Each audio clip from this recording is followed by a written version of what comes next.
is TVB Pearl. Money Magazine is co-sponsored by Jackal Porter, the office refreshment specialist.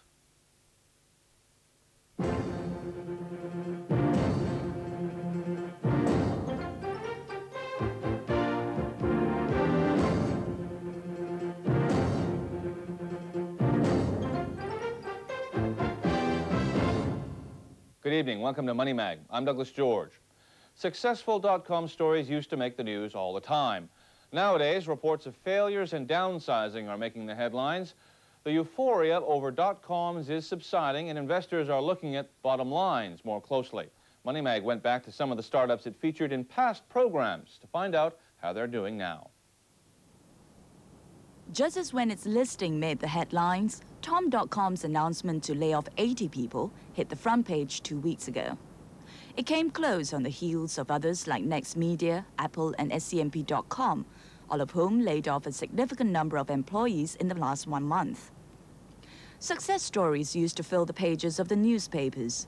Now reports are on how funding has dried up, investors have turned cautious, and .coms everywhere are trimming staff or being put up for sale. Like Boo.com, the clothes e-tailer was the flashiest failure of the .com shakeout so far.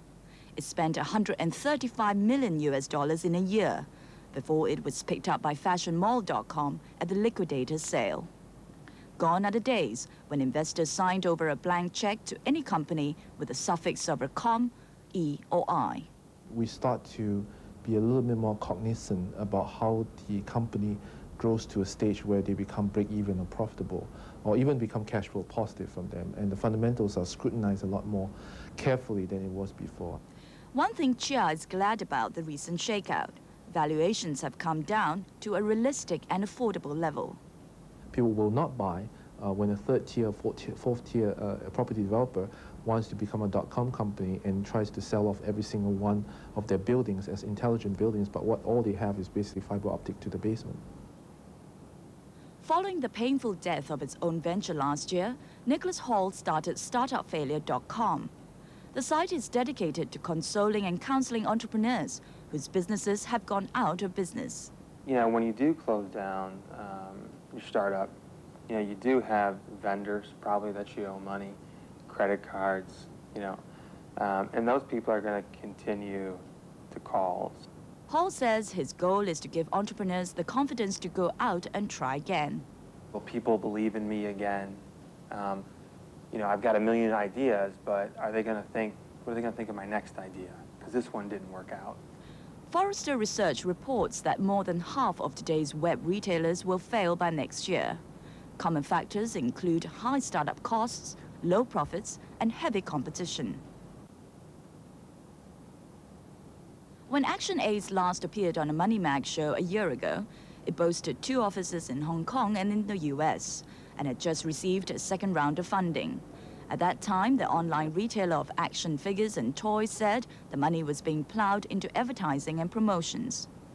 But ActionAce went through funding a lot faster than it was bringing in the sales. Last month, investors turned off the spigot.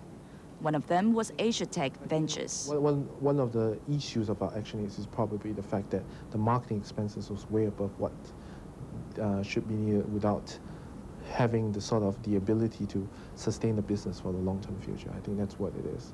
And we're working very hard on trying to contain some of the costs in the company. A scaled-down version of ActionAce's site relaunched recently after it had closed in June. It's been reported the company is planning to sell off the e-commerce side of its business and continue as a developer of three-dimensional gaming software. But Chia did not want to comment on the company's future. I can't really comment too much on ActionAce because a lot of things are actually happening right now, and I don't want to jeopardize the thing by commenting on paper. But don't write them off yet. Asia for Sale launched in September 1999 when Money Mag first spoke with them. I visited them last week. Director Brian Hodgson told me they listed on the US NASDAQ OTC board in February. The money raised has gone into beefing up its technical department, and some of it, not a lot, will go into advertising and promotions. The company has a different approach to e-tailing. It gets people to open up stores to sell the goods sourced by Asia for Sale. They say this helps them keep their marketing and promotions costs or burn rate down. Our model is set in that we ourselves do not have to advertise to sell our products. It's the people who own the stalls who are responsible for that. So that big cost of advertising to get people to our sites is not really incurred by our company. Our advertising is spent really just to get people to open the stall in the first place. And for that, we again can use quite cost-efficient methods by simple emailing or by using the search engines. Right now, Asia for Sale earns up to $20,000 a month from its stores. Other than the business-to-consumer arm, it has an auction and barter exchange, that is business-to-business e-commerce. One auction alone earns the company $150,000. We had broadened our risk in many ways. At the time we started, B2C was still the most exciting thing since sliced bread. So us working on B2B at that time was a good choice for us. That has also helped us a lot. The auction site, selling the industrial products, such as trains and cranes and tractors, has been very successful, has raised some good money for us. It's 7 o'clock in the evening, the time when Clifford Saturno starts his day. Every evening, Saturno sits down at his computer to compile the SweetandSour.com daily newsletter, which is sent out to 12,000 people by 4 o'clock the next morning. Targeting the expatriate community, Sweet and Sour is a messaging company, using email to reach its members. When Money Mac talked to Saturno a year ago, he was looking for funding. Today, he's still looking for financing. So far, he's only managed to raise small sums of money from family and friends. It's still not up to the amount that we're looking for. So basically, we are using that money as best as we could. And at the same time, now we got more content and more people know about SNS. So hopefully then, we can attract more investors. Saturno says he missed out on the funding frenzy a few months ago, but is still hopeful even in today's increasingly difficult environment. We didn't position ourselves as a .com company, and because we are doing more as a back-end service, which is messaging service, which is delivering information by email, and a lot of the investors, they don't find that very sexy or very attractive. Customers pay some $600 per 10 lines to advertise or post information in his newsletter. But this is not the only source of revenue for Sweet and Sour. Another one is getting some, providing services to various corporations who want to outsource their messaging services. So at the same time then, if companies, they advertise or promote their products or services in our newsletter, the SNS Daily, then we can get a percentage of that.